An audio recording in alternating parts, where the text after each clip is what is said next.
14 साल के आम से लड़के ने एक ऐसा एम्पायर बिल्ड किया जिसे आज पूरी इंडिया जानती है। लेकिन सबसे शॉकिंग बात यह है कि इसकी शुरुआत सिर्फ 5 साल की उम्र में हुई थी और 10 साल की उम्र तक उसने वो अचीव कर लिया जो लोग ज़िंदगी भर नहीं कर सकते। हेलो दोस्तों, स्वागत है आपका हमारे आज इस नए व्लॉग में। उम्मीद करता हूं कि आप सब खैरियत से होंगे। आज हमारे साथ हैं हाफिज साहब और आज का व्लॉग हम शूट करने वाले हैं डॉक्यूमेंट्री व्लॉग।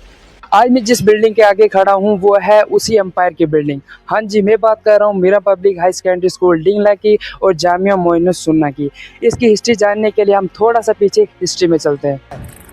1 जनवरी साल 1999 की जब डिस्ट्रिक्ट पुंछ के विलेज डिंगला के अंदर एक बच्चे की पैदाश होती है जिसका नाम बशारत हुसैन रखा जाता है। किसी ने सोचा तक नहीं था कि ये बच्चा आगे चलकर एजुकेशन की वो चेन जिसको सालों से जंग लगा हुआ है उसको इस तरह से बदलेगा कि देखने वाले भी देखकर दंग रह जाएंगे। फिर जब इनकी उम्र 5 साल की हो जाती है तो अपने गाँव के मिडिल हाई स्कूल डिंगला के अंदर एडमिशन लेते हैं। वहाँ ये 5th क्लास तक पढ़ते हैं। फिर साल 1999 में इनकी लाइफ का सबसे बड़ा डिसीजन लिया जाता है। इनकी एडमिशन पुलिस लाइन मदरसे में करवाई जाती है। फिर यही मदरसा कन्वर्ट हो जाता है अनवारुल उलूम में। वहाँ से ये अपना हिफ्ज कंप्लीट करते हैं और अपनी पहली आलमियत की क्लास भी वहीं से करते हैं और यहाँ से इनका सफर और तेज हो जाता है। फिर ये जाते हैं बरेलवी शरीफ, उसके बाद जामिया अमजदिया और फिर केरला तक का सफर। और केरला से अपनी ये ग्रेजुएशन भी कंप्लीट करते हैं। फजीलत आलिम फाजिल कोर्स भी अपना वहीं से कंप्लीट करते हैं और फिर 2010 में इनकी वहाँ से फरागत होती है। फिर 2010 में वापस आने के बाद वली कामिल सईं बाबा मीरा अली बख्श ज़ियारत पर इनको अपॉइंट किया जाता है एज अ इमाम खतीब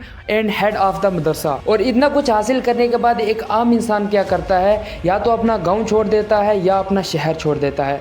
लेकिन ये ऐसा नहीं करते और पहली जामा मस्जिद इस्टेब्लिश करते हैं अपने गांव के अंदर, जो कि आज पूरे गांव का एक मेन मरकज़ है। और फिर सबसे बड़ा टर्निंग पॉइंट आता है मार्च 2011 में। फिर एक इंस्टीट्यूट की बुनियाद रखते हैं जिसका नाम होता है मीरान पब्लिक हाई स्कूल डिंगला। एक छोटे से किराए के कमरे के ऊपर शुरुआत होती है जामिया मस्जिद फातिमा के पास। और पहले साल इनके पास इनरोलमेंट होती है 25 स्टूडेंट की और टोटल स्टाफ मेंबर इनके पास 4 होते हैं, जिसमें से एक इनके बड़े भाई लियाकत हुसैन जो स्कूल के उस टाइम पर प्रिंसिपल थे। फिर जब 2 साल बाद यानी 2013 में इनके पास इनरोलमेंट बढ़ने लगी तो इन्होंने स्कूल को शिफ्ट कर दिया ज़ैडियो रिटायर ख्वाजा मुश्ताक हुसैन साहब के घर में।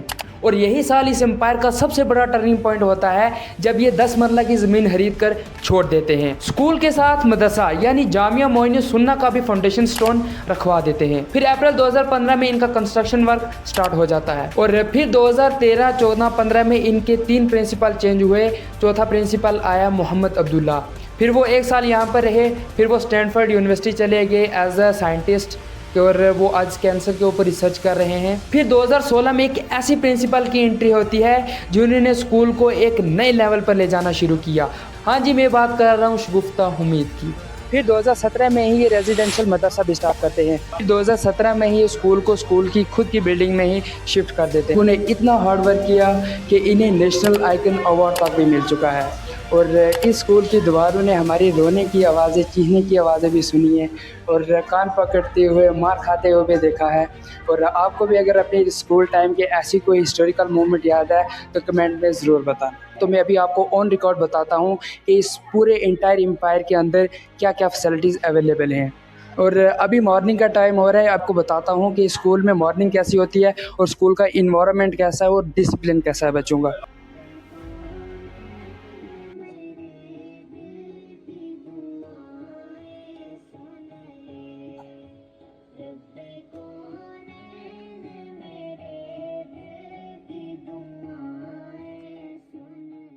सबसे इंटरेस्टिंग बात यह है कि मैं भी इसी स्कूल से पढ़ा हुआ हूँ। जब ये स्कूल 2014 में वहाँ पर था तो मेरे वालिद साहब ने मेरे और मेरे छोटे भाई की एडमिशन भी वहीं पर करवाई थी।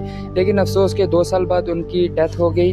फिर मैं यहाँ पर फ्री ऑफ कॉस्ट पढ़ता रहा और मेरा छोटा भाई जो है वो आज भी यहाँ पर फ्री ऑफ कॉस्ट पढ़ रहा है। ये हर एक ऑर्फन बच्चे और जो फाइनेंशियली पोर हैं उनके लिए, जो फ़ी पे नहीं कर सकते, उनके लिए फैसिलिटी यहाँ पर इस एम्पायर के अंदर अवेलेबल है। और हॉस्टल फैसिलिटीज़ भी बच्चों को यहाँ पर प्रोवाइड की जाती है। प्रॉपर कंप्यूटर लैब हैं जहाँ पर बच्चे बैठकर कंप्यूटर सीखते हैं। आज ये एम्पायर कुछ ऐसा दिखाई देता है। इस टाइम पर ये बहुत ही ज़्यादा तरक्की और कामयाबी हासिल कर चुका है। इस बिल्डिंग को देखकर आपके दिमाग में एक सवाल तो आ रहा होगा कि कहने को तो 2 चीज़ें हैं, मदरसा और स्कूल, लेकिन बिल्डिंग तो सिर्फ एक दिखाई दे रही है। जिस तरह बिल्डिंग एक है, इनका मिशन भी एक है कि यहाँ से जो बच्चा निकले वो हाफिज़ कुरान भी हो और गेस्टेड ऑफिसर भी हो और वेल एजुकेटेड हो, जो अपने माशरे और सोसाइटी को एक अच्छा मुस्तकबिल दे सके। आज ये मीरा पब्लिक स्कूल डिंगला स्कूल से हाई सेकेंडरी बन चुका है। आज इनके पास लगभग 450 प्लस स्टूडेंट की इनरोलमेंट है। आज ये बहुत ही ज़्यादा सक्सेस अचीव कर चुका है और मदरसे के अंदर भी 150 से प्लस स्टूडेंट की इनरोलमेंट है। आप लोग कमेंट में बताना कि आपको मेरे डॉक्यूमेंट्री व्लॉग कैसा लगा। मैं मिलता हूँ आपको नेक्स्ट व्लॉग में।